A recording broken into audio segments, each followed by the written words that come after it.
محمود غزنوی 4 صدی کا بادشاہ ہے، 5ویں صدی کا،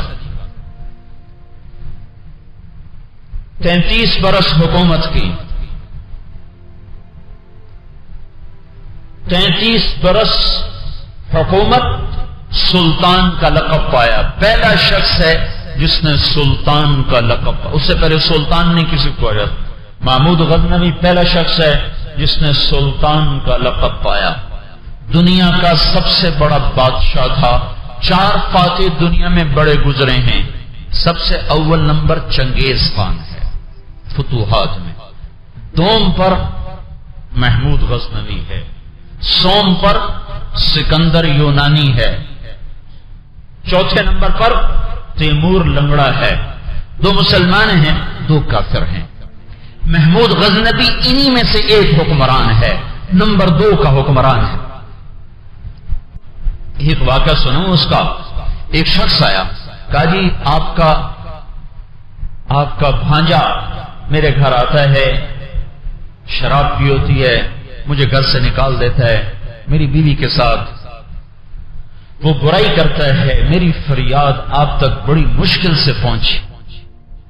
تو محمود کا چہرہ فق ہو گیا، وہ کہنے لگا اب اگر وہ آئے تو مجھے فوراً بتانا، اور درباریوں سے کہا، پہرے داروں سے، یہ شخص جب آئے مجھے اطلاع کی جائے۔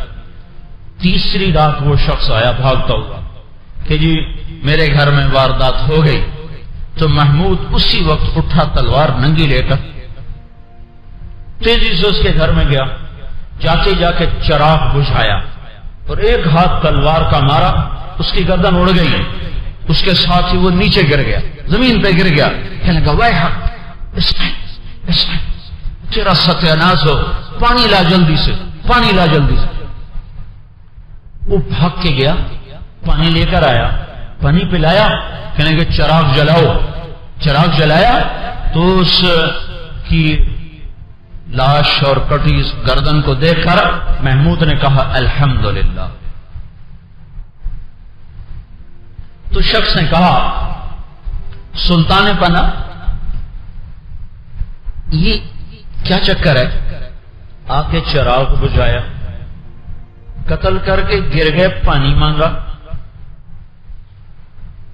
چراغ میں اس کی میت کو دیکھ کر الحمدللہ پڑھا، یہ 3 باتوں کی وضاحت فرما دی۔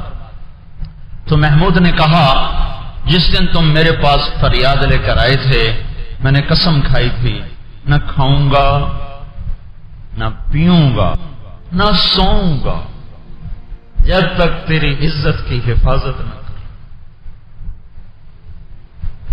تو تم حکومت کو گالیاں کیوں دیتے ہو، اخباروں میں کیا پڑھتے ہو، روزانہ کتنا زنا ہو رہا ہے، فلاں کی بیٹی کو اٹھا کے لے گئے، فلاں کی ماں کے ساتھ یہ کر دیا۔ حکومت آ کے کرتی ہے، پولیس کرتی ہے، فوج کرتی ہے، کون کر رہا ہے؟ روزانہ اخبار میں کتنی خبریں ہوتی ہیں۔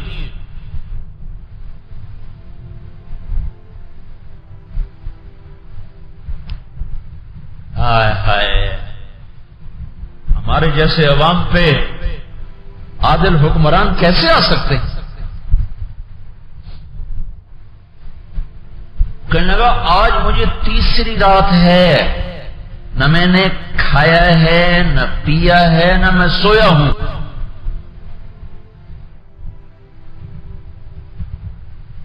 اتنی بڑی سلطنت کا مالک ہو اور ایک عام شہری کا اتنا درد رکھتا ہو، اللہ تعالیٰ کو لمبے سجدوں کی ضرورت نہیں ہے، اس کے لیے فرشتے بیٹھے ہوئے ہیں، وہ تمہیں انسان دیکھنا چاہتا ہے۔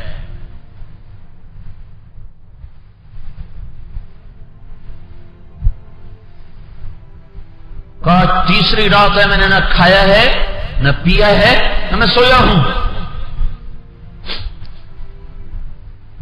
حاکم وقت سے اللہ تہجد کا طلبگار نہیں ہے، عدل کا طلبگار ہے۔ مالدار سے اللہ تعالیٰ لمبی تسبیحوں کا طلبگار نہیں ہے، سخاوت اور تواضع کا طلبگار ہے۔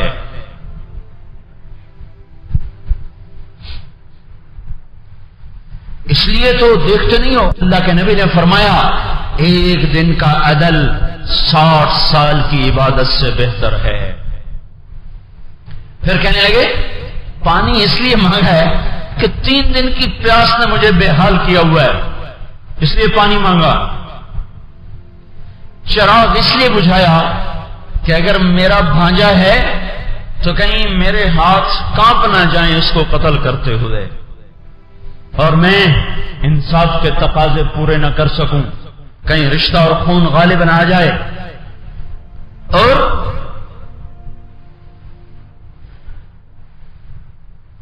الحمدللہ اس لیے کہا ہے میرا کچھ نہیں لگتا، میرا کچھ نہیں لگتا۔ یہ تصویر کا ایک رخ ہے۔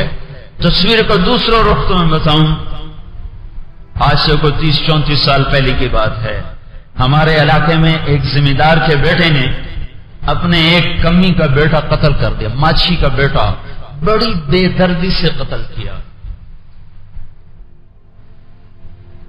وہ پکڑا گیا، سارے تلمبے تھانے کے ذمہ دار وہاں آئے بیٹھے تھے اس کو چھڑانے کے لیے۔ تو پولیس کیا کرے یہاں؟ اب یہاں پولیس کیا کرے؟ میں قدرتی میرا گزر ہوا، میں شہر کسی کام گیا تو جب میں غفیر موٹریں بھائی کیا ہوا ہے؟ وہ خبر تو پھیل چکی تھی کہ یوں ایک کمی کا بچہ فلاں کے بیٹے نے قتل کر دیا ہے۔ یہ کیا چکر ہے کہ سارے علاقے کے ذمہ دار آئے ہوئے، اس کو چھوڑو۔ تو یہاں پولیس کیا کرے گی؟ میرے بھائیو، عباد الرحمن دونوں الذین یمشون علی الارض ہونا، جب وہ چلتے ہیں تو بڑے عاجز ہو کے چلتے ہیں۔ وَإِذَا خَاطَبَهُمُ الْجَاهِلُونَ قَالُوا سَلَامًا۔ 1974 میں غزنی میں زلزلہ آیا، اس کی قبر پھٹ گئی۔ 1974 تو قریب کی بات، 31 سال پہلے کی بات آپ کو بتا رہا ہوں۔ ظاہر شاہ کی حکومت تھی، اس کی قبر پھٹ گئی تو اس کو دوبارہ ٹھیک کرنے کے لیے انہوں نے فرانس سے انجینئر منگوائے، قبر کھودی تو شروع میں بکرے کی ہڈیاں نکلی۔ بڑے حیران ہوئے یہ بکرے کی ہڈیاں کہاں سے آ گئی؟ تو اس کے بعد مزید کھدائی کی تو اندر سے تابوت نکلا شکستہ سا۔ وہ تابوت کے اندر ایک تابوت پڑا ہوا تھا لکڑی کا، صحیح سالم بالکل ٹھیک۔ جب اس کے پیچ کھولے، ڈھکن اٹھایا تو وہ فرانسیسی انجینئر اڑ کے پیچھے جا گرا اور بے ہوش ہو گیا۔ جو ساتھ مسلمان تھے انہوں نے آگے بڑھ کے کیا دیکھا کہ 1000 برس پہلے وہ شخص دفن ہوا۔ 455 کے 60 ہجری میں اس کا انتقال ہوا ہے۔ 1974 میں اس کی قبر کھودی جا رہی ہے، یعنی 1400 کچھ میں 1300 کچھ میں اس کی قبر کھودی جا رہی ہے۔